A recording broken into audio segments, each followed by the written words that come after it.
की करिए बच्चे भी साडे जिहड़े ने ओह सानू इन्नी जिद्दां करदे ने। स्कूल दे विच भी हुण बाजे मंगाते, मैं स्कूल लेके जाने बाजे ने। अभी मैं यही देख रहा हूँ, मुझे भी पाबंदी का पता, लेकिन हमने भी लिया तो बचेंगे तो ज़रूर, क्योंकि आज़ादी है तो बच्चों ने तो बाज नहीं आना। ये आज़ादी है कि ये बाजा लिया, बुजुर्ग कान के साथ जाके बजाया, वो गालियाँ दे रहा है, ये आज़ादी नहीं है, इसको आज़ादी नहीं कहते। ये बाजा बिक भी रहा है, पाबंदी भी है।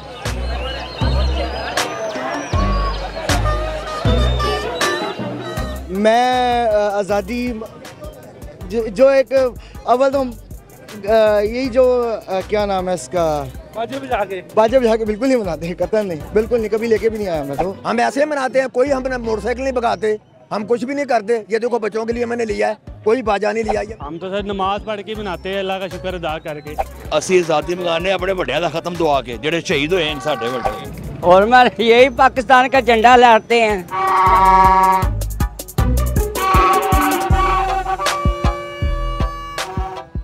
दूसरा बंदा तंग ना हो, ऐसा कोई तरीका नहीं है भाई। हम झंडिया लगा सकते हैं, घर में डेकोरेशन कर सकते हैं। शोर ना करें, मतलब निकले बाहर, बताएं लोगों को कि हम आज़ाद हुए हैं, मतलब झंडा हाथ में पकड़ा हो। बाजा का छोटे से छोटा 100 रुपए का आता है, आप उसकी जगह पे 100 रुपए का एक पौधा ले ले छोटा, तो वो लगा ले, ताकि वो कल हमारे काम आएगा।